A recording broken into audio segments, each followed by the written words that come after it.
All right, good evening. Welcome to the last spot of the Father of the Month. Of course, next week on July 2nd, we'll have Friends, Food, and Faith, but maybe people will be out of town. We'll see how that goes. Either way, we'll record something next week for Friends, Food, and Faith.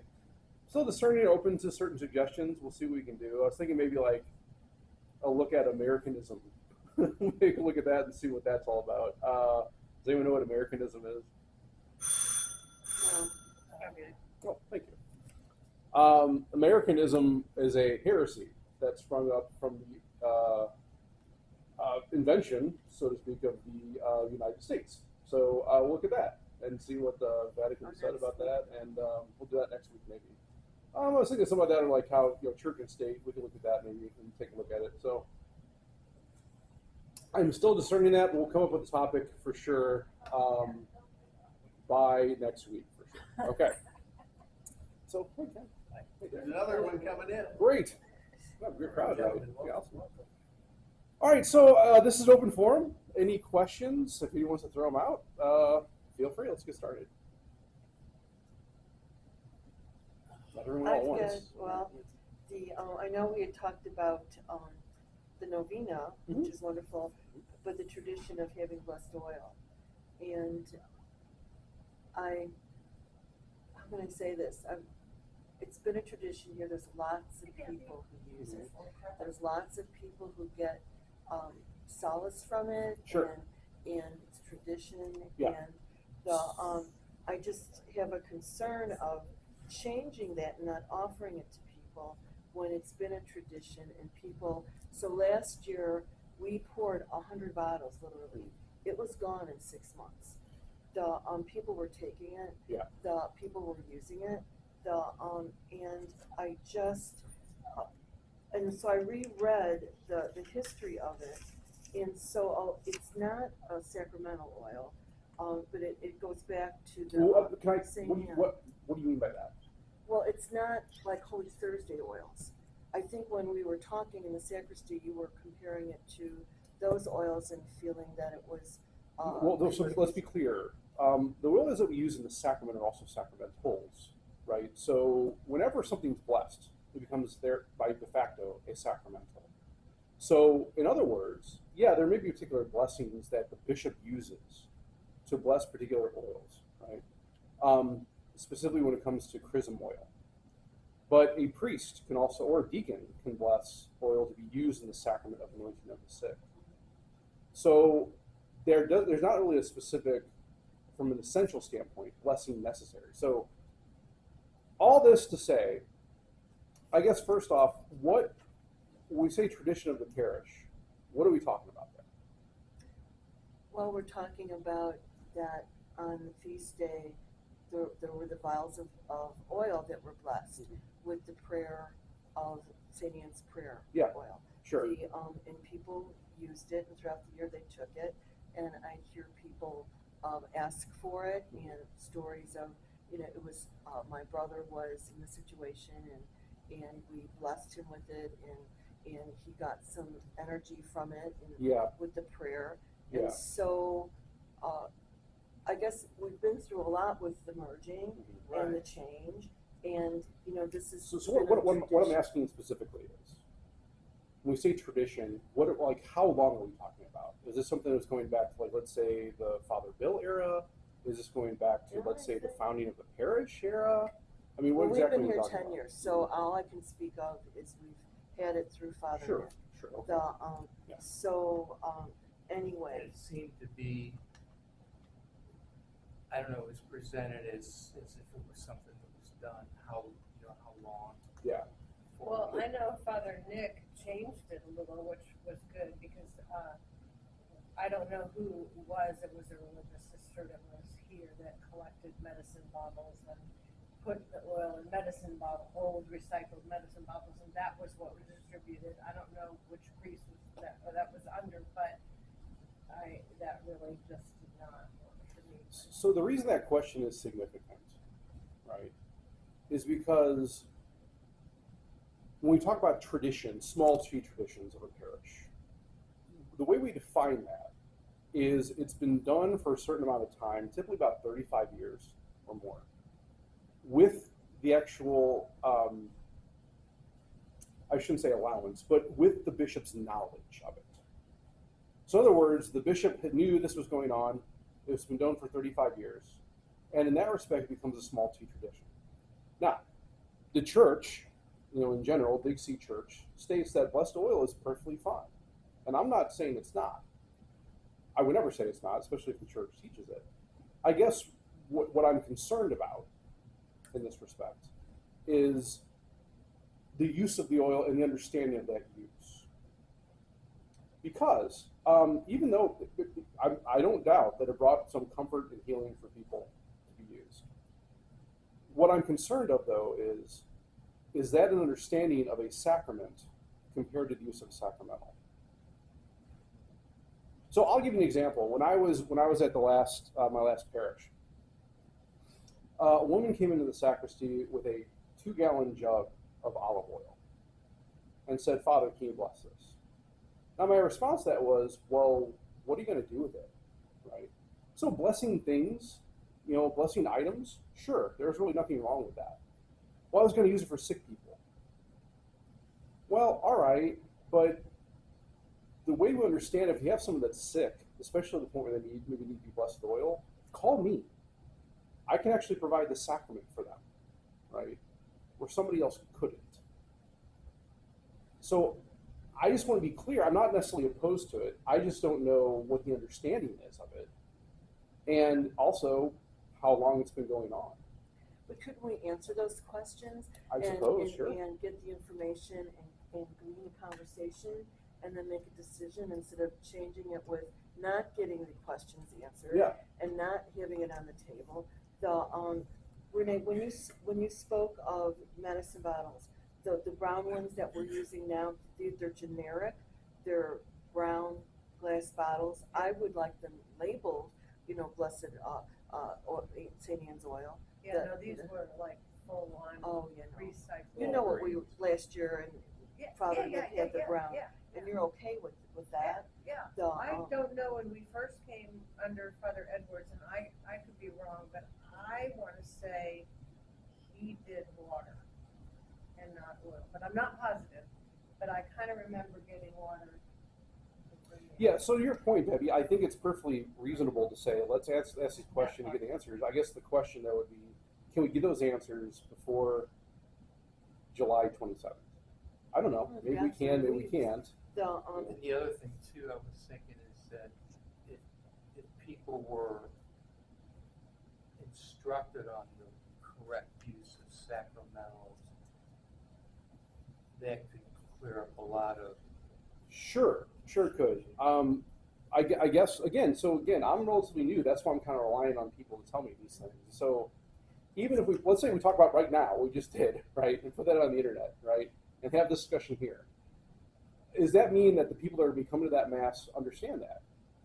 And if I put it in the bulletin, or maybe it's part of my homily, or am I ensuring that is being understood throughout the entire community? Whereas maybe we just take a break this year and look at that and maybe take more time to communicate it and do it that way. I mean, again, if this is a tradition of the parish, then we'll do it. But the problem is I don't know that right now. And I don't know who does. It's been,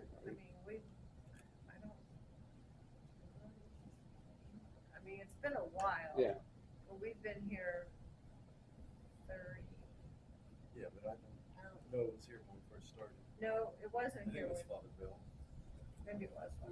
Yeah. I don't know. So yeah, we need to answer those questions. And like the history of it coming from the church in Canada, the shrine there of St. Anne, where they gleaned the burned oil. It was the tradition, and it was distributed among the lay people, and they used it to bless.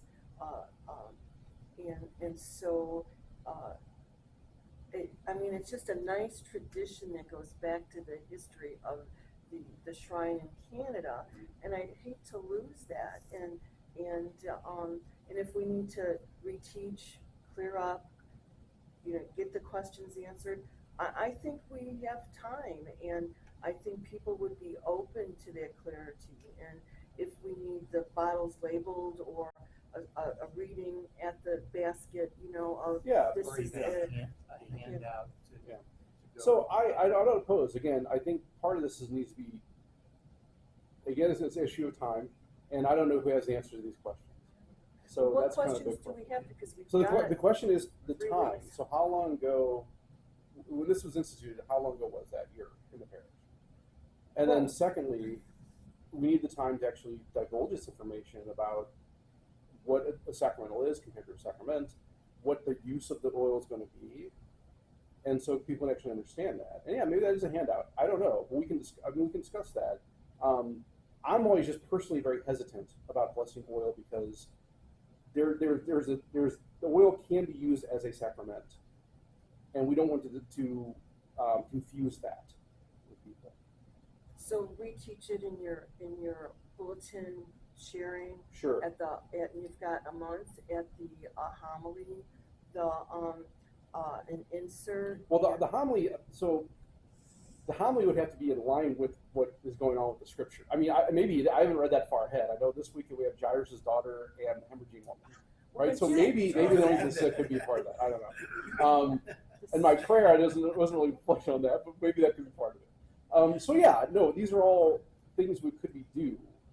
I'd hate to break the tradition when a lot of people are expecting it. Yeah. And So first, I want to establish if it actually is a tradition, meaning it actually is a very valid tradition within the. I know you're shaking your head. Yes, it is. But the thing is, just because it's been done for actually mean it's. this play on words you're doing now, and No. I'm defining what tradition is. So, the church defines tradition, meaning tradition of a particular church, a parish, a diocese, whatever it is.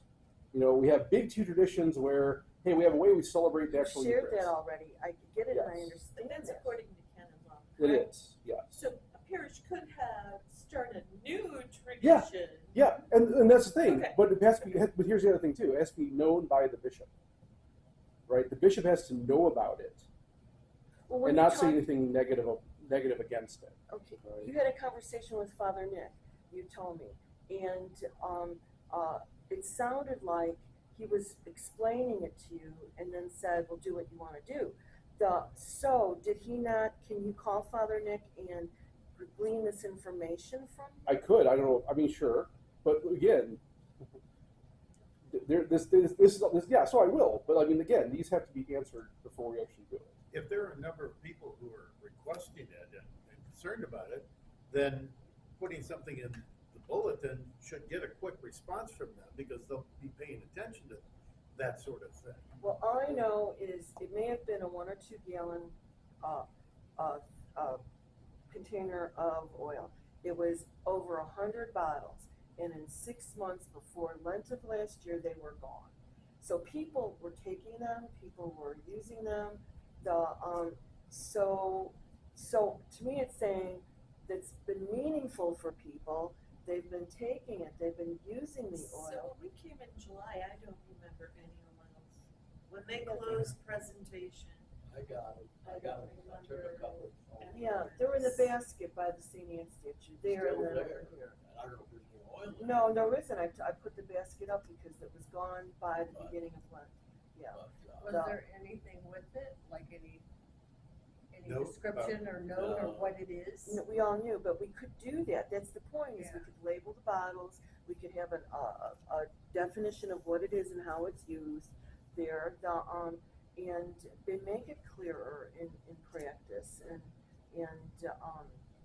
So I'm just saying, I think tradition is important. I think with, the change that we're all going through, I think to respect what people are accustomed to, and with whatever questions that are coming up that need answered, well, let's do that so that they can continue this tradition, and we can be clear about it. We can label the bottles, we can have a definition there, an understanding, and move forward with it. And if you need to contact Father Nick or the bishop or write the bishop and say, this has been our practice, we're informing you, or can you bless our in the going forward that we do this.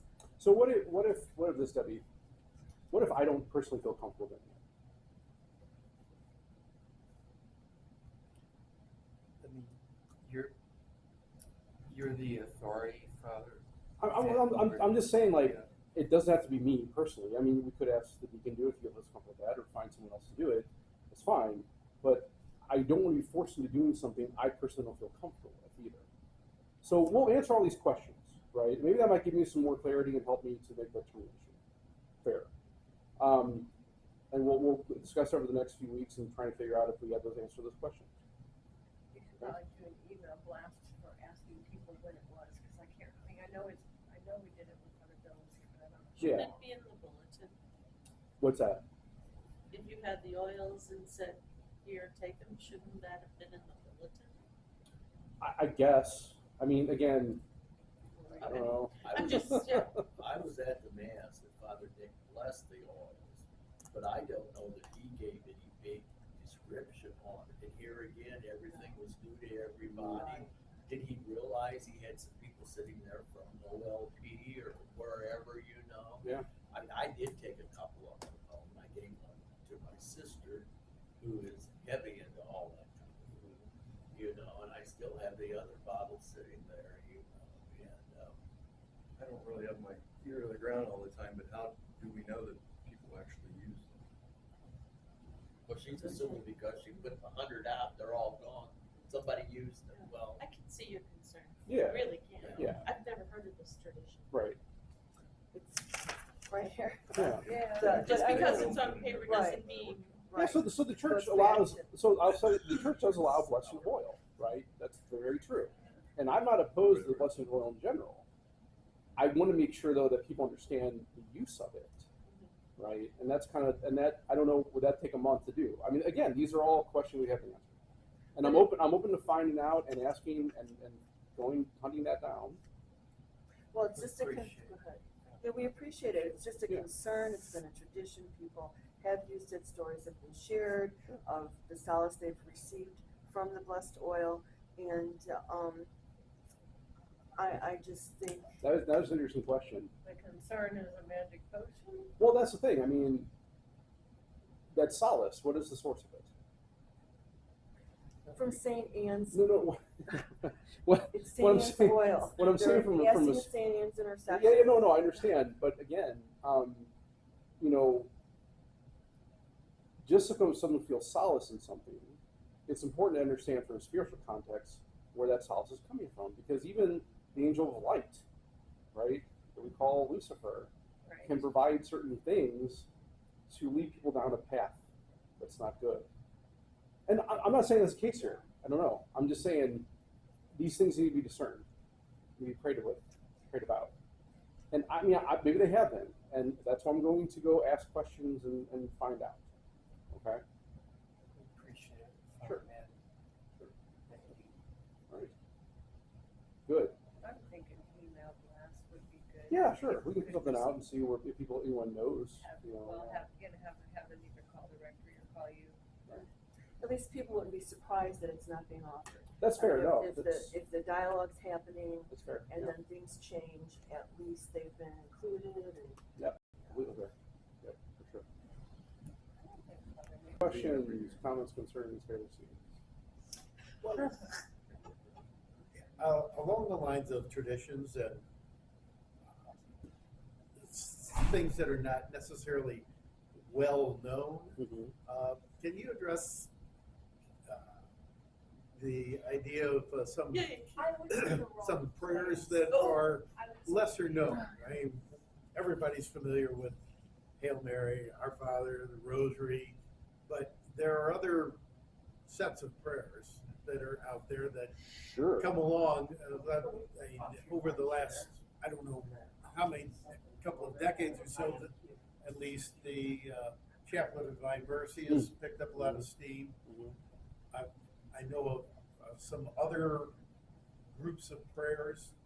I've heard of one called the Blows of Christ that was done by, I think it's St. Bridget of Sweden, which involves prayers every day. Sure. A repetition, but can you throw out some other ones that you may have heard about that? Yeah, I mean, so that's a very broad question, Dan, because there's a lot. It is broad. Yeah. Just give two. Yeah, I mean, I guess one thing that's been actually kind of growing in popularity recently is the divine face of Jesus. So, the Holy Face, right? So there's kind of a devotion going on towards that. That comes out of France, and there's certain prayers involved with that too. I think it's kind of also coming from like the Shroud of Turin or the Veil of Saint Veronica. I mean, sometimes most of what you hear, and this happened recently too. Sometimes the Holy See will come out with like new titles. So like when we talk about like particular chaplets, let's say like the Chaplet of Saint Joseph or Chaplet of Blessed Mother, right? Certain times there are titles added into those chaplets. So the way those would go would be like say like Ivory Tower. That's a way to describe Mary, right? They pray for us. So there's a litany that's done within this thing, and every once in a while the Holy See will pump out a few more titles to put into that too. So that's I mean those are kind of they happen all the time. Some of that also depends on particular causes. Right, so whenever a saint or someone is up for canonization or even beatification, there's typically certain prayers for intercession, right? So Father McGivney, for instance, right, serving God. Sure. I think he's venerable now. Is that right? I mean, yeah. And there's one for Stanley Rother. Right, yes. So Stanley Rother, I think, is up for beatification, if I'm not Yes. mistaken, right? Yes. So I mean, He was a martyr and he already has one miracle. right. So so typically there's usually prayers associated with those intercessions. Now, the key about that, which is interesting when it comes to the canonization process. So, the way they attribute a miracle. Now, of course, I preface this by saying the Holy Father can do whatever he wants. If you tomorrow says Father Stanley Rother or Father McGivney, you're canonized. Great, done, perfect, it's over. But typically, the process would follow a certain benchmarks would be maintained, right? So it starts off, of course, with the cause, right? So the way I kind of present this to the grade school kids is, let's say grandma passed away.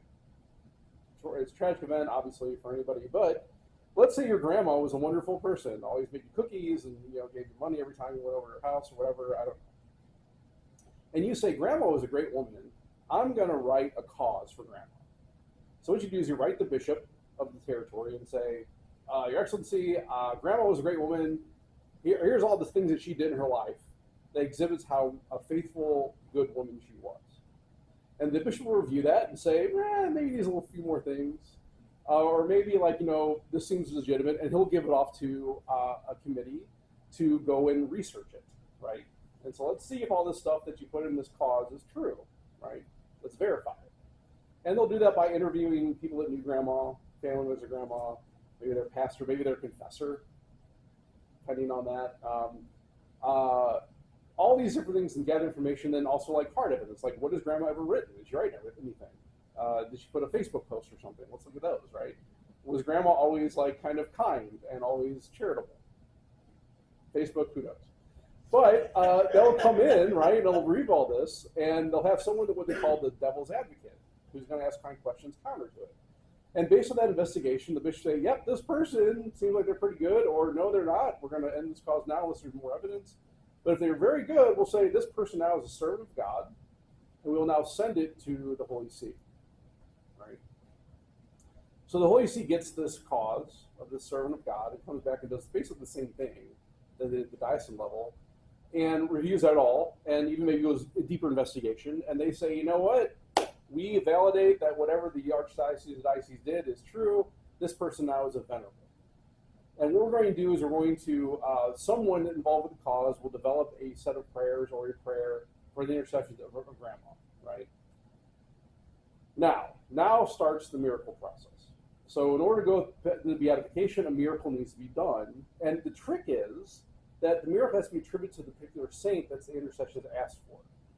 So for instance, if you're, let's say you have a sick child, and the child has an inoperable tumor, let's say, very tragic. And you as the parent start interceding for grandma and asking grandma for intercession. But then you also intercede for like St. Joseph and other people. And then a miracle happens. Look, oh wow, this miracle happened. Okay, well who were you interceding for? Is anyone interceding on behalf of this child? What saints were you asking for?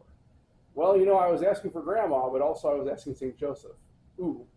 Well, that kind of puts a wrench in things because was it St. Joseph who did this or was it Grandma?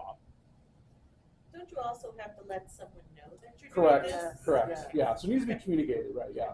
So okay, well, that can be problematic, and maybe depending on what the representative of the Holy See feels that day, I don't know. They might say, well, we'll legitimize this, or well, let's look for some more, right? And so that I'll communicate up front. So once a miracle happens as a tribute to the saint that's being interceded, they would then say, okay, well, there's a clear miracle that happened through the intercession of Grandma, and so we'll now beatify this person. And of course, the last part is another miracle would have to happen through the same process, and then they would canonize them. Now, Grandma has a particular knack for theology, let's say, and maybe wrote some things that have some interesting theological nuance that doesn't contradict anything in the faith, but maybe advances certain aspects of the faith. And maybe Grandma, through a special grace, was given this, who knows? The Holy See will then look at all that stuff and say, wow, this person really taught the faith. And so maybe this person be up for what we call the doctor of the church. There are only 36 of them in the entire church at this point. Only 4 women. Right. And that was just recently, really, right? Yes. Yes. A couple So, years ago. so that's kind of how the process works. But typically there would be an intercessory prayer that would be involved with each of those, when it gets especially to the venerable stage, an intercessory prayer. Well, I've got a couple questions Yeah, there. So I would think that if you're praying for somebody, you're going to ask intercessions of any saint who's going to listen to you. Right. Sure. And so you got 60 saints that you prayed, or 60 people that you prayed to for that miracle. Do they each get a 60th of that? Well, no. See, that's part of the problem, Dan, is because if I'm praying to 60 saints for the miraculous healing my child, and then my child's healed, who do you attribute that to? That's why I say. That's the problem. How Yeah. can you narrow Yeah. it down? Because Right. let's face it, St. Joe's going to have a whole lot more credence than Grandma. Well, who knows? Well, my grandma, of course, would have a whole lot better chance Right, than right. St. Joe. Right. In the world as a whole, Right. St. Joe's got more Yeah. people behind it. Yeah. From reading some of the process of other, it was a specific person that said a Correct. specific prayer to a specific Correct. saint. They let someone know, Right. I'm doing this to promote the cause of the saint. Yes. And so they were able to track it. They have to be able to track Right. And usually But that they person- get a community to do that. 'Cause they Yeah. do Yeah. that So too. what they do is they develop what they call a cult, right? So that word doesn't mean like hey, let's mindlessly go follow this. It's cult. Cult just means a following. Right? Yeah, they did that, I think, with Blessed Promenade. Right. There, and there was a miracle, Yes. they thought, and they Right. sort of thought it was going to be, and then in the end, it ended up not being, but Right. it was almost the second. Yeah, so that needs to be very clear about who's being asked to be interceding on behalf. Because that's the problem. If I have 60 people I'm praying to, or praying through, I don't know. Carlo Acutis, Carlo Acutis, right? Is He's a great very example too. quickly. Yes, 2 saints, yes, 2 right. miracles quickly. Well, then you have people like John Paul II or Right. Mother Teresa, just like at the time, now miracles have been attributed to them, but it was after the fact, after they've already been canonized. So it's like okay, But you also mentioned that they talked to people who knew Grandma and such, which makes all the sense in the world to get a better sense of who Grandma really was. Right. But you also mentioned confessor, and yeah. there- So- I would assume that there's a limited amount of information that confessor Yes, can yes, contribute. yes. So that a lot If of the it confessor depends says, on. "Oh, wait So a so minute, you so better back so off on Grandma." yeah. So to your point, Dan. To your point on that, those are still under the seal, right? And so that's why it's always a clergy that does these things. So if the Vatican would say, hey, Father Lorenzo, go talk to Father Madden, who was the confessor of Grandma, and understand still under the seal, that cannot be divulged within the process of the investigation.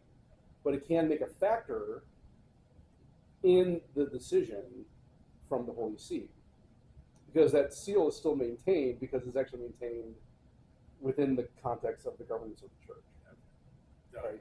So it you would knew never that be grandma was running a right. gambling site Exactly. or So it would something. never be like it would never be promoted or revealed what grandma's confessing, but it could be a factor of like so let me put it this way: if a an investigator came to me and said,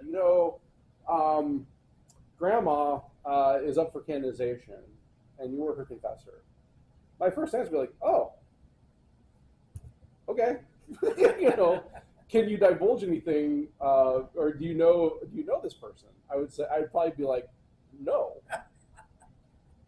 right? Because I mean, in the confessional, you don't, right? So can that be helpful? Can it not If be you're helpful? doing a face-to-face, you're going to know. But that's the thing, though. It's like Still, it still would be a seal, and so Yeah, like, all right. sure. So in other words, well, yeah, no, I do know that person as a parishioner. Yeah. If you want specifics, I can't tell you. so it'd be different if you were Right. spiritual director and a Correct. confessor. Correct. So spiritual director might be a little different. There's still a seal there. There's still kind of a confidentiality. No, but you could give them But you could consent divulge to- information in the fact the person's already dead and the fact it's being maintained in that investigation. Well, like Saint Therese, she was ordered to do a journal, Mm-hmm. so that was really helpful. So grandma could have been suggested, do a journal. Yeah, and so in spiritual direction, so that's kind of the thing about it, right? So like in the sacrament of confession, I can't force anybody to do a penance, right? So I can't say as your penance, go write a journal for the next like 3 years. Now that person can say, okay, in which case, all right. Sins But- aren't forgiven Right, until right, yeah. 3 Well, years. no. So let's be clear: the sins are forgiven right I away, didn't think it was a right? penance, I thought it The was just a penance, suggestion. the penance is required for justice. So the sins Okay, are forgiven okay. at the absolution, but the penance needs to still be done out of justice for those that are the sin offended, right? And it's actually part of the matter of the sacrament as the satisfaction, right? So part of that though is the penance needs to be reasonable and agreed upon by the penitent. So if that person came back and said, Father, that's a long time to maintain a journal, I don't think I can do that. I, as the confessor, have an obligation to find another penance that is reasonable and can be agreed upon. I wasn't giving the example of Therese as a penance. Yeah. I was, it, Even right. spiritual direction, though. So if the Oh. spiritual directee came to me and said, I'm dealing with this stuff, and I said, well, why don't you keep a journal? I can suggest that. Right, exactly. But again, I can't necessarily like force them, right? I can say that might be a beneficial thing for you spiritually to help you grow, but it's still up to the person to actually do that or not. Now, having said that, you give a penance, they walk out, something's going on, there's a storm or something, and they skip things. Yeah. They come back next week or month, Right. say, hey, Father, I didn't do the penance you gave me. So they've got to reconfess their sins and redo No. it? Or No. So everything's done. the sins are forgiven at the absolution. Now, But if they don't do the penance, right, that's a sin against the fourth commandment, If right? they intentionally don't. Intentionally, though. Yeah, Right, they yes. intend- So let's say like they meant to do it, but they forgot. Oh, what was that again? Our Father. Yeah, what did Okay, he say? right. So, but you still should come back and confess that and say, I was meant to do it, but I forgot. Now, oftentimes we're talking second graders. We kind of ask like, what does that mean? From a spiritual standpoint. Right? So let's say, you walk out of the confessional, you mean to do your penance, but you get hit by a bus. What happens to your soul? must have been an open air confession service. Well, I don't know. Let's say you come out, you walk out the door, you get hit by a Your bus sins here are on, still on forgiven. yeah, your sins are still forgiven. Now the penance still needs to be done though, and maybe the penance is done in purgatory, right? So you're still going to purgatory, but for maybe it's an Our Father, I'm out. See you guys later. Right? I don't know. So now, I have a question from my dad. Yeah. It's about purgatory. Okay. Okay. Is that hands are all your questions? that's fine. Okay, That's good. fine. Okay. So he was reading something, or I don't have any specifics on who it is. Mhm. But he was always thought that the church teaches that once you go to purgatory, you can't pray for yourself. You have to have others pray for you. So is the church, what does the church teach you? Can you pray Yeah. for yourself when you're in purgatory? No. Okay. So you are in purgatory. You are in completely reliant on the charity of others. And charity in this case would be praying for those who are dead. Right? Now, of course, Jesus can do whatever he wants. He says, that's enough time coming up. Cool, fine, whatever. But no, you can't necessarily pray for yourself. Or really, there's even a question about praying for others. Now, you could say that even the church suffering is present at the Mass. And so they're engaging in prayer in that respect, right? And so maybe in that case they're praying for someone else. But they can't pray for themselves because that time has already passed, right? They're completely reliant on the charity given to them as a free gift to be perfected. Which is why you not a good state Correct. to be. Was that? If you can avoid that contingency. Sure. Yeah, I mean that's it's a why wonderful thing. that's why going to sacraments is always good. To get the apostolic pardon right before you die is always good.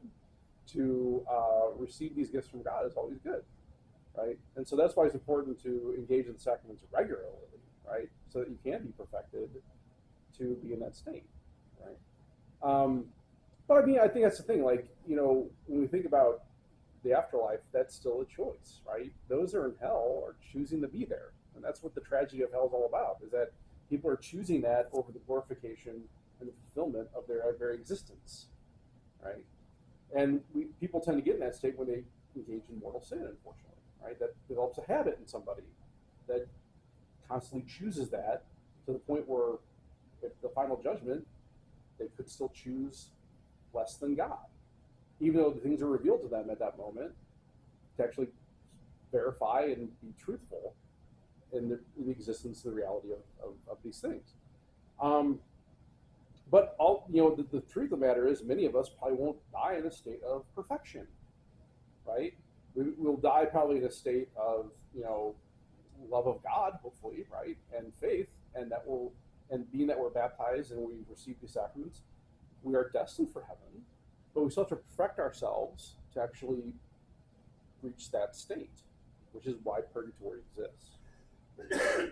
It's a temporary state, right? It's not a final place. Yes, it's not a final destination.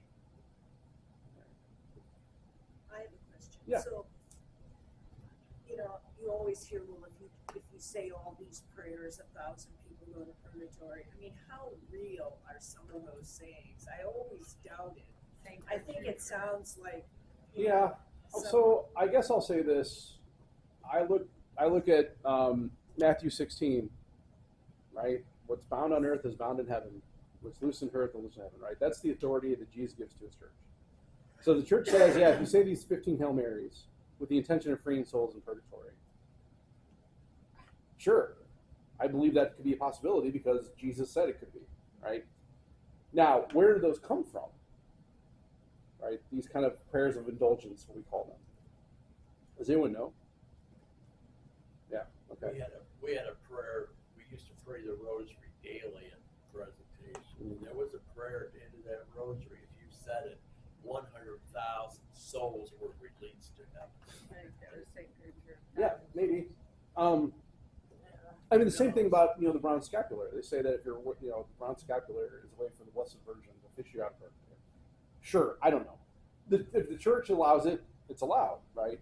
And Jesus gave that authority to the church. Now, historically, where those come from, though, is based on the sacrament of confession, right?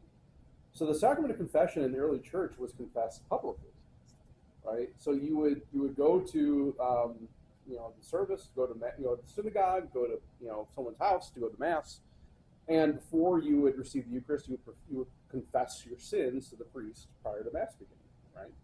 Publicly, in front of people, right?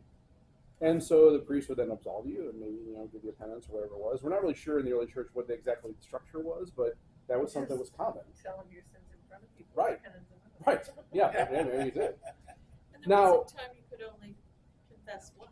Well, we'll get to that. So in the early church, it was quickly realized that maybe this isn't the prudent thing to do, especially when you start getting more into pagan territories. Realize like, oh boy, there's some stuff going on here that maybe would be good for the character of the person, not to divulge to the population. Not only to not to avoid scandal, but also to uphold the character and the reputation of the person. And right? time limits. What's that? And time limits, because it may take a while to confess. Maybe, right? Yeah, for sure. But now, it's also important to understand too that in the early church, most people were being baptized right away, right? And so to that point, Kathy, what you're talking about is most adults were being baptized older in age, so maybe they didn't necessarily have to go to confession because they were probably going to die right away anyway. Especially when if they're being martyred in the early church, and so like, I didn't really have time to sin, so great, whatever. So that's where that tradition came from. Was that people were being baptized later in life, they saw like, well, I don't really know confession all that often. I'll just go, once maybe in my life, and maybe I want to make sure I do that right before I die, so I'm in a state of grace to do that. That was the logic, and that's not necessarily a bad logic, but that wasn't necessarily something that was promulgated by the church. It was just like, there wasn't really like a strict rule saying you'll go only once before in your life. That's it. But people tended in their practice said, well, that may be enough, right? Because some of the sins were so severe that the penances need to match the crime. So if I committed, let's say Paul, for instance, right? Let's say Paul, after he's baptized, is still kind of in the life of persecution, and now instead of persecuting Christians, he's now persecuting Jews. Whatever, right? Well, he's killed a lot of people. Well, maybe you want to wait then until your very last moment to confess that so you can actually be in a state of grace. I don't know. You had a lot of soldiers who were being converted, right? Well, okay, but I'm still a soldier. I still got to go out and defend the country. This is kind of before the just war theory came about, or this understanding of like kind of self-defense. We actually have very early martyrs who were soldiers that refused to fight because they were Christian. And now, or like 300 years later, it's like, well, you could have done that still, right? A lot of that comes down to intention. Am I meaning to kill someone, or am I defending myself and people, my brothers, my family? The nature of that wasn't really, sussed out yet. So then it started to become private, right? Private confessions. And what kind of started that was, so what that kind of looked like was kind of maybe what we have confession today. You would come in, you would tell them how long it's been since your last confession. Maybe it was the only confession you ever did. But then what would happen is the priest would say, okay, well, go do your penance first, and then come back for absolution, right? Now, for those that committed like the big three, meaning adultery, murder, theft, they would be put in what they call the order of penitence. And so their job would be, they would not attend mass. They would stand outside and beg for alms for the church as part of their penance as the order of penitence. They would come to the liturgy of the word, but they would not participate in the liturgy of the Eucharist. At the Easter Vigil, they would then be received back into the church as the catechumens be received back into the church and absolved of their sins, right?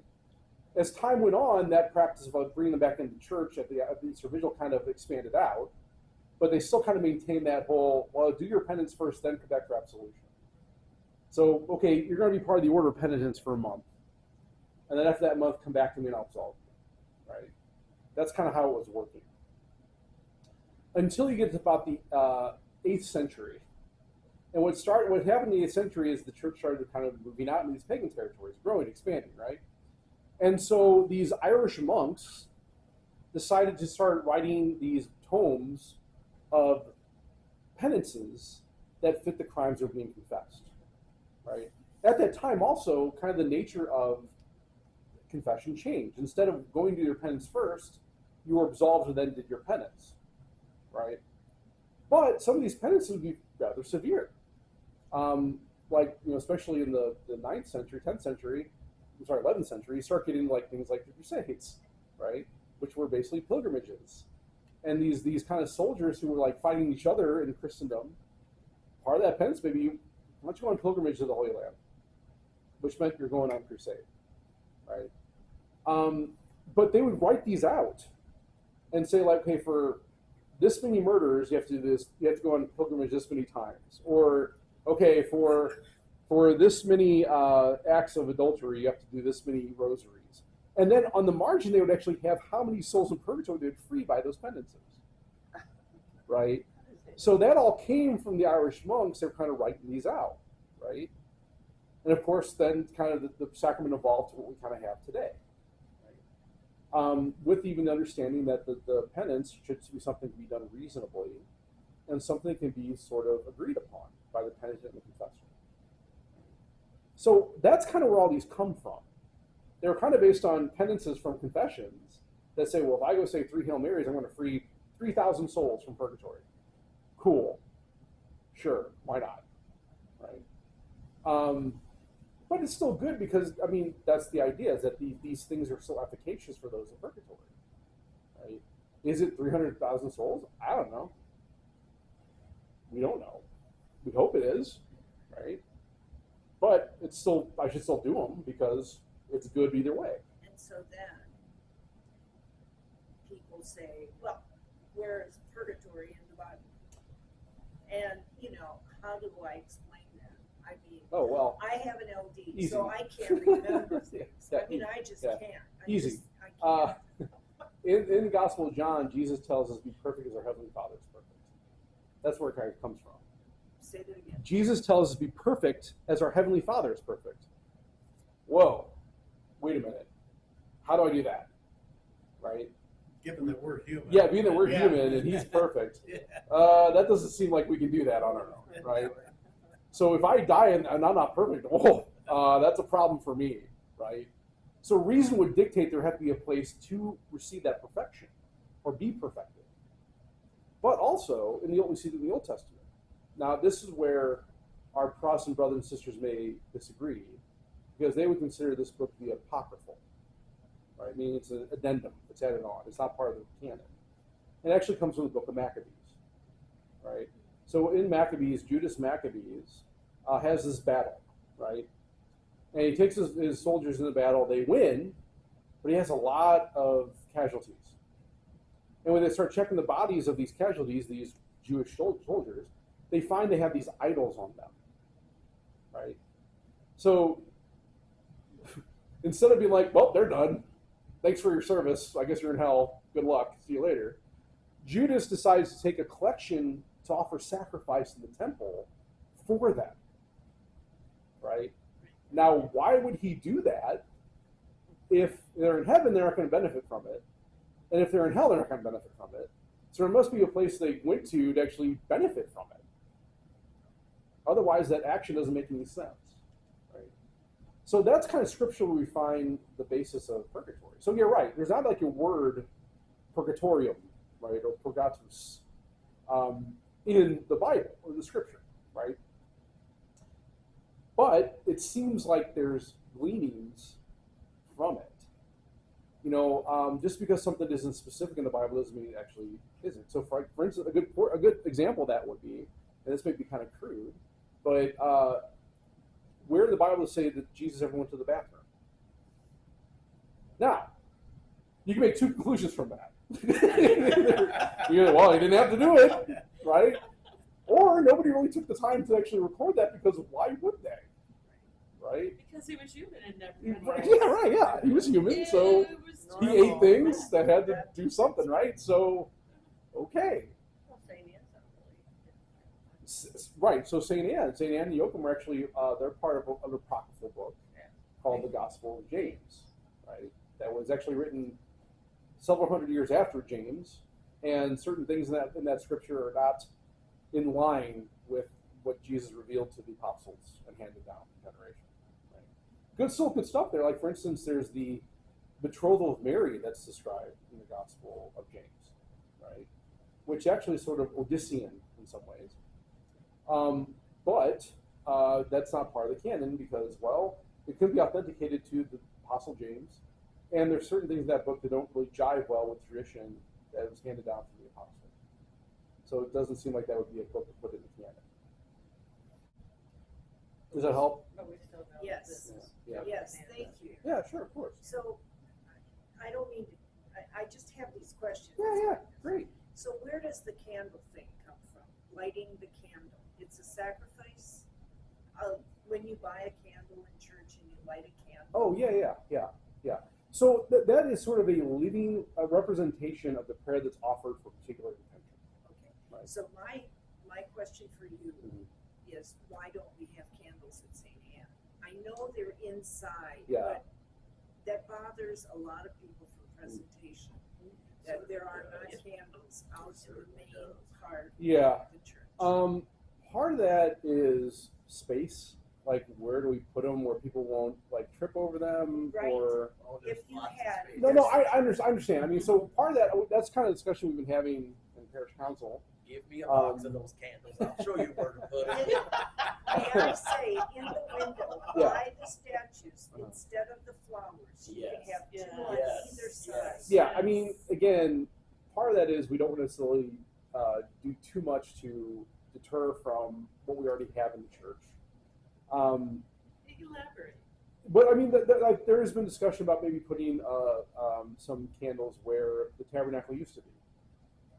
I don't know. We're in kind of discussion of that, and any information or suggestion you have, I'm sure we'll be open to hear them at the parish council meetings. So yeah, we definitely could look at doing those things. Yeah, I understand. I mean, I've heard that from other people too. It's sort of like even like not only formal presentation, but even current, previous St. Anne people, right? They're like, oh, we don't have candles. I don't know how it be effective here, but I do know during the pandemic when we couldn't have masses or nothing, that church was left open for prayer, and it kind of went overboard. Well, wait a minute. All of a sudden, the light bulb went off. I don't know if it was Joan or Father or who. We haven't looked to see if there's any money in those stands. It was close to $1,000 in those stands. Yeah, that's Yeah. another revenue thing. Yeah, I guess so. Yeah, I don't People know, were but, burning those candles like crazy during the pandemic because the church was open. We could go visit. it's interesting too. Sorry, Dave. What were you gonna say? Go ahead. No, go ahead. Yeah. When we were at Rock Church, for Sister Antonia Imbo's 100-year birthday, so they had this alcove, and it took me to at home to think it was one of the empty confessionals, and they gutted it out, and they put candles there for the 6 African American people that are up for canonization, and there was room for candle stands. There was room, So we've got space in the church.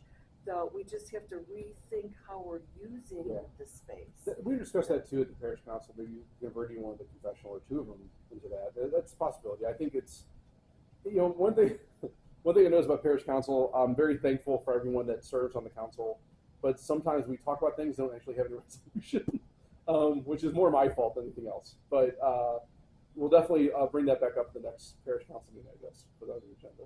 Good. Okay.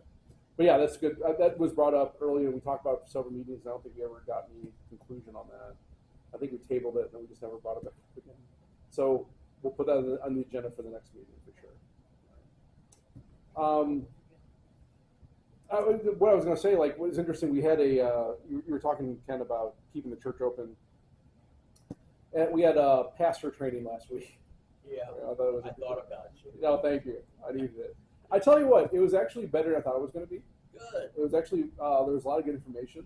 It was rather helpful. There are certain things like, well, I don't know if I can be here for this, but a lot of it was good. One thing they brought up from a canonical standpoint was that a sacred edifice, so the church, whether it be St. Anne, Preservation, needs to be open for individual prayer. Now, what was fascinating about that is, I can't remember what the word was used. It's upstairs. I can look it up, but probably in here. The question was regularly, or it was something like commonly or often. And so the question was, what does that mean? How do we find that frequency? Because here, I mean, we typically keep the church closed because, well, there's nobody really in there. We're afraid that maybe things might get stolen and whatnot. Now, to help with that, I have submitted a grant to get cameras, at least for here at St. Anne, to put in so we can actually maybe monitor better what's going on. And so if and when that comes through, maybe that might allow us to open the church open for, at least maybe during the office hours, at least. And if we could lock the sacristy, that door. Yeah, which now the last few days someone has been locking it, and it's open all right. I don't know if we do have a maintenance person now. We can ask him to take a look at it. Maybe this needs to be replaced. And maybe we'll do that, and I'll talk to him about that too.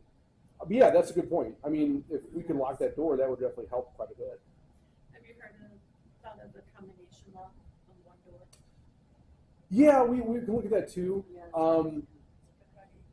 Yeah, I mean, I'm sorry. You lock all but one door. with yeah. combination So have one on of them it, be a combination door. then Maybe it's they like the have to door over by the parking lot contact or the something. parish Yeah, sure. office to get the Yeah, token yeah. in through here. Well, what I'm saying, well, I think what Kathy's saying is like if we make one door put a combination lock and then just give out that code to parishioners who were asked for it, they can just come in through that door and leave that door. Then we don't have to actually worry about unlocking, locking. the whole So you kind of church. come and go. Yeah. Oh yeah, for sure. Yeah, for sure. Yeah, I think that would be still be part of that. So yeah, we still want to lock the. Yeah. So we would still want to lock the sacristy, but yeah, we can definitely look at that. Now, the other thing was it was made clear to me at this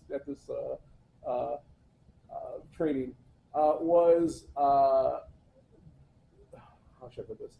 There was a distinction made between a pastor and a parochial administrator.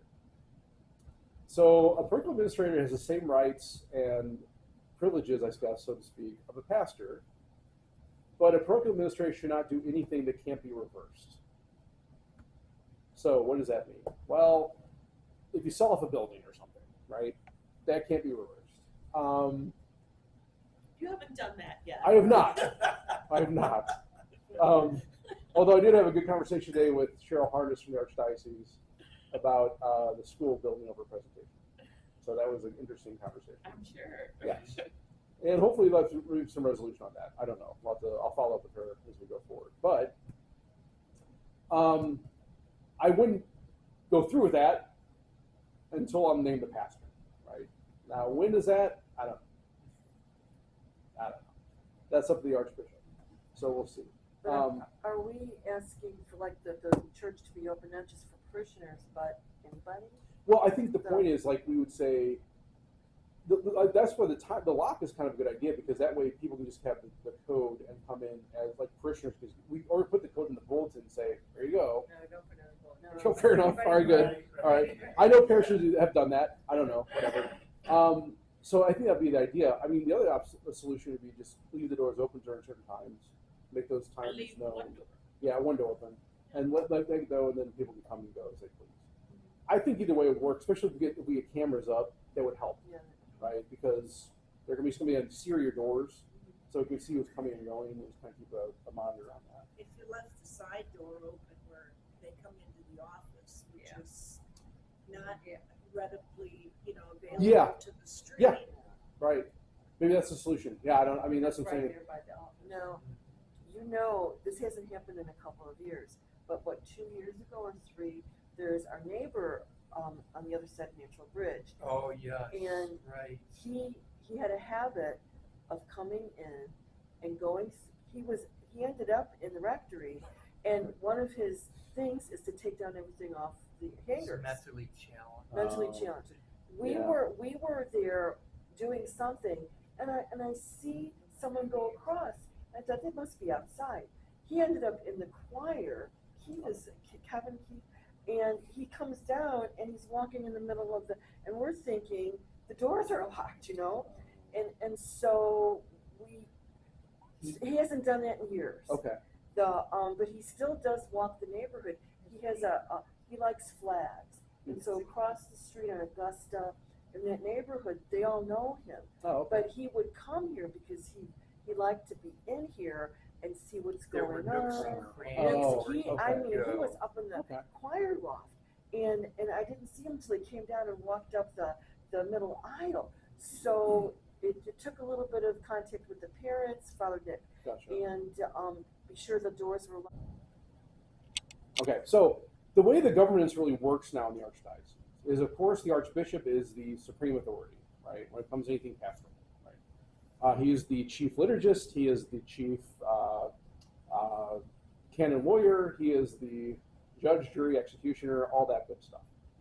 Now, he has delegated particular priests to be episcopal vicars. And what that means is each episcopal vicar has a particular jurisdiction, and they're equal in law to the bishop. Meaning, they can delegate. Like, so for instance, a a good example of that would be, let's say we have someone who's baptized Catholic, wants to be confirmed, but hasn't gone through the process. RCA, they want to come get confirmed. I can, instead of going to the Archbishop, I can go to the Episcopal Vicar and get delegation to perform that, to celebrate that sacrament. So who is that then? For us, it's Father Scott Jones. Okay. Right, so there's 3 of them. So the vicariates are the Northern Vicariate, which includes basically everything within 270.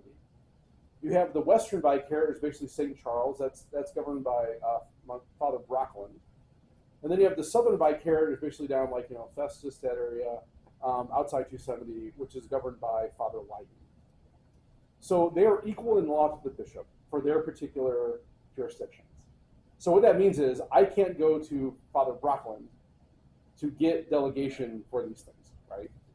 Even things like, let's say, selling a building, right? Technically, I have to get permission from the Archbishop to do that, right? But I can do that through Father Jones, right? So they are equal in law, but they're not in the same capacity as the Archbishop. The Archbishop has final say. So let's say there's a disagreement between Father Jones and I. And I say, Father Jones, I really would like to confirm this person. Can I do that? No. Okay, well, I'm going to go talk to the Archbishop. Is that fine? That's kind of how that would work. Okay. Most of these disagreements. They are more in charge of their particular region, and the Archbishop makes more decisions Archdiocese-wide. Okay, within those jurisdictions, there are deaneries. Now, deaneries typically are set up to have a common front to particular pastoral issues, right? So let's say we have a particular pastoral thing going on, let's say youth ministry, right? That we have a lot of youth in our area and our deanery that are looking to kind of engage deeper in the church. Okay, what are some things we can do as a deanery to promote youth ministry, engage with the kids in a deeper way? And maybe that's individual parishes, but maybe it's more regional. We make those determinations at the deanery level, right? Now, one of the big critiques right now is that our deaneries are huge, right? So we went through these kind of smaller areas that kind of have very similar pastoral issues to these more sweeping areas that maybe the pastoral issues very differ quite broadly, right? So in our deanery, for instance, we have, let's say, Josephine Paquita, but then we also have St. Monica, right? Well, are there similarities there? Yeah, but are they dealing with the same pastoral issues in those 2 parishes? Probably not, right? So that's been kind of a challenge as far as the deaneries are concerned, because it's kind of determining how are we going to do this, right? I think right now the deaneries are being looked at more from priestly fraternity than actually in dealing with those pastoral issues. Is that right? I don't know. Is that proper? I don't know. That's not my call. I got bigger fish to fry. In addition to these things, we have what we call the Vicar General. So that's Father Carl Schevel. The Vicar General is in charge of the Curia. So the Curia are the Archdiocesan offices, right? So Respect Life Office, Racial Harmony, Finance Office, right? Shared Accounting, Risk Management, Buildings Real Estate, Vocation Office, Office Ministry, right? All these they flow up to the Vicar General, right? Who also, in law, is equal to the bishop, right? So he has kind of that same delegation power, right? What's actually interesting now is the bishops, the auxiliary bishops, were vicars generals, but now they're not. Say it again. The auxiliary bishops, before all things new, were vicars general, meaning they had their particular area in the curia they controlled. They don't anymore. How many vicar generals are there? Just one. We got one, Father Carl Schevel. We don't have any. What do you call it? The Archbishop. I mean, under the Archbishop, auxiliary. We do have two. We still have 2 auxiliaries. So Bishop Mark Rituso, oh, that's right. and Bishop Robert Herman. Yes. So Bishop Herman is retired. Yes. He has other duties that cannot be named. And our Bishop Rituso is still auxiliary. Now, that's kind of fascinating because what real authority does he have? Now, so for instance, this delegation confirmed or whatever, or even to sell a building, can I get that from Bishop Rivatuso? Say no. No. He doesn't have Sound like authority. it. It doesn't sound like it. He's a bishop, right? He reports to the He does report Archbishop. the Archbishop, but it's often so. Like, let's put it this way: if we had an associate here, and you come to the associate and say, you know, Father, we really want to start a youth ministry program. Can we do that? If that associate says, yeah, let's do it, can that happen? I would say no, you'd have to. Controversial. Okay. Yeah, so we should be working in tandem. But it's simply thought that the associate, or in this case the auxiliary bishop, is an extension of the bishop or the pastor. So yeah, there's still authority there, that if the auxiliary or if the associate were to say, yep, let's do it, okay. But maybe as a pastoral approach, be like, now you're in charge of that. Right? You've taken it on, that's yours. Associate wouldn't say. Now, of course, Yes, a wise associate would probably go talk to their pastor first. As a wise auxiliary should talk to the bishop first, that happens, of course, right? Could the vicar general do it? I think that would depend. So there's typical things that may be delegated to these people that is very clear and specific. But the bishop may say, like, I want to know about these certain things. And I still want to have maybe authority over these certain things, right? So let's say, for instance, if I go to Father Joe and say, you know, Father, I really want to build a new high school on our campus, right? Well, you know, let me talk to the Archbishop about that, right? Because that probably should come from the Archbishop, not from Father Jones. Because he's still answerable to the Archbishop regardless. Now, what exactly is that entail? Is this specific? I have no idea. That's kind of between them, right? But that's kind of how the governance really works, right? So these other things like presbyteral councils, finance councils, all that stuff, those are all advisory. They don't actually have any authority, right? Now, in canon law, you're required to consult with certain things. Like, for instance, when let's say a church is reduced to what they call profane but not sordid use, right? Say that. When a church is reduced to what they call profane but not sordid, and what that means is we're going to basically deconsecrate the church and make it used for, like, I don't know, houses or something like that, right? But we can't use it for, like, let's say I don't know, drug dealing, that kind of thing, right?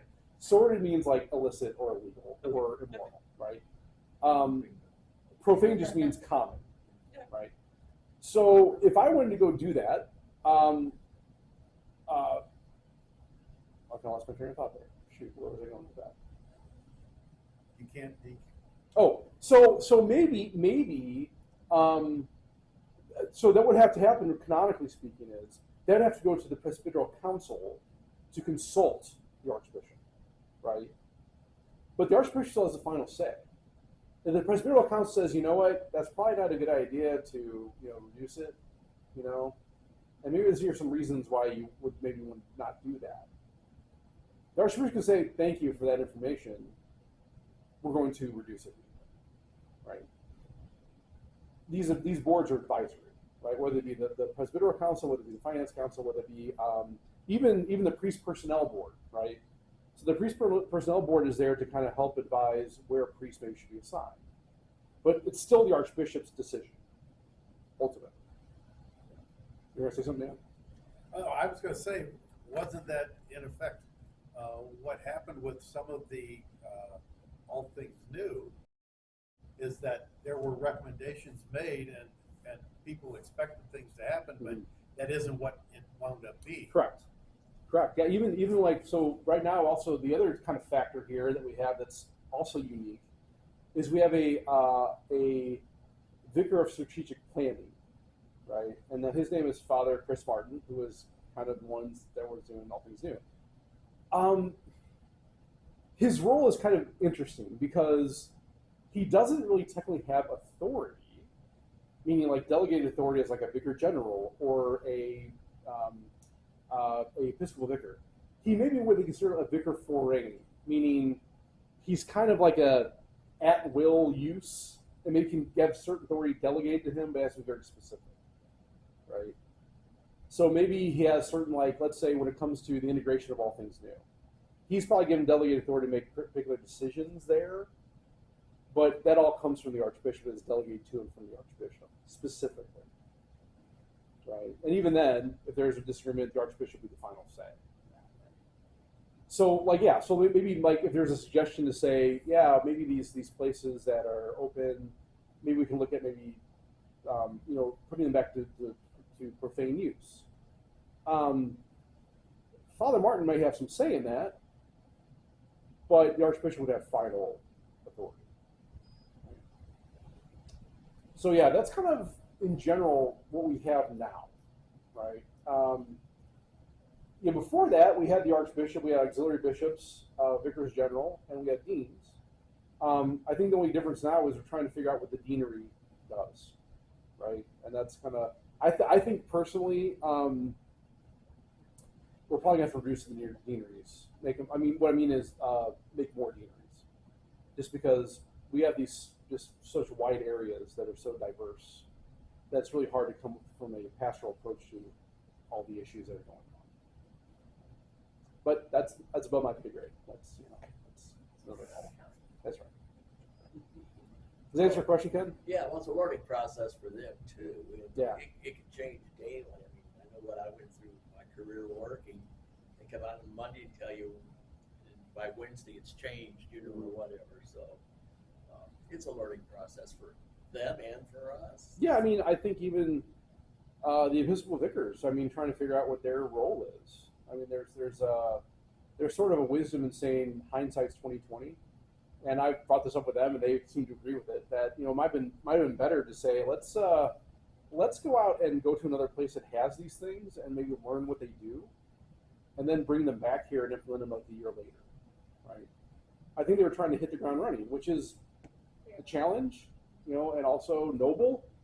I think, but even now, I think there's still kind of a lack of understanding, not only from the lay perspective, but even from the presbyter standpoint of like, what do we do here? Like, yeah, right.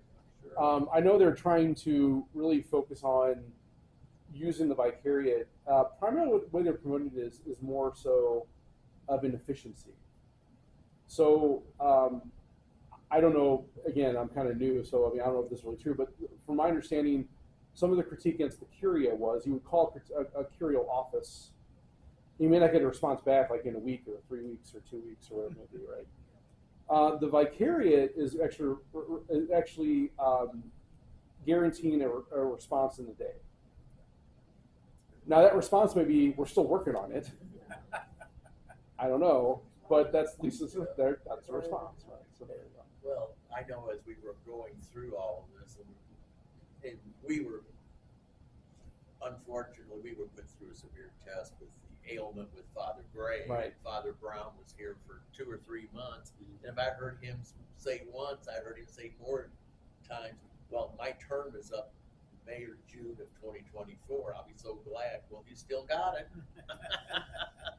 Yeah. So Father Brown's role in the curia is as what they call the vicar of priests, right? So his main job is to, I guess, engage with priests to make sure they're happy, holy, healthy, and also to communicate any particular issues may arise that they're aware of, right? So that's kind of the role of the vicar of priests. It's a learning thing for all of us, and Yep. hopefully somebody will have the wisdom to make notes and write a book sometime and pass it on to another diocese that's thinking about doing this. Yeah. Well, we're not. There are a lot. There There are a lot of them doing this. Well, Yeah. I Right. just read Yeah. in the review in the last couple of weeks they mentioned the diocese. Yeah. Yeah, we're not the only one, and No, we weren't didn't the invent them. weren't the first. We're not going to be the last. I think what was made us kind of unique was a lot of people were paying attention to us going through this because we were the first ones actually implement the new guidelines from the Holy See. So I don't know how many people actually knew this. The only reason I really knew is because, like I said, I lived with a canon lawyer. But when we talk about, we had a few weeks ago a discussion about the criteria for these decisions, right? And I think the one of the factors that kind of why it was so drastically different between what was actually started and what actually happened was after the process started, there was these guidelines coming out from Rome about what it actually means to subsume, merge a parish, and there's specific criteria. So this whole started in our archdiocese with, we don't have enough priests. Yeah, it's true. What happened though was new criteria came out and said, well, you can't just use a priest shortage as a reason to subsume, merge, or close a parish. There has to be at least another factor, being it's financial or being that it's actually sacramental, right? But priest shortage alone is not a valid criteria to do these things. So when that came out, we were the first ones to kind of implement that. Because before that, that wasn't, for the other dioceses, that wasn't a thing, right? They could do it all they wanted. Now it's like, well, we got to follow this. So now what do we do? Well, how about a pastorate? Great, cool. So I think what we realized was that a lot of our parishes don't meet that criteria. And so that caused a big wrench to be thrown into the works. So is that why the Vatican then is giving approval of some of the parishes to stay open? Yeah, so what the Vatican is looking at is, okay, what is the process? Was the process followed based on the guidelines the Vatican gave? And based on our own guidelines that were given out,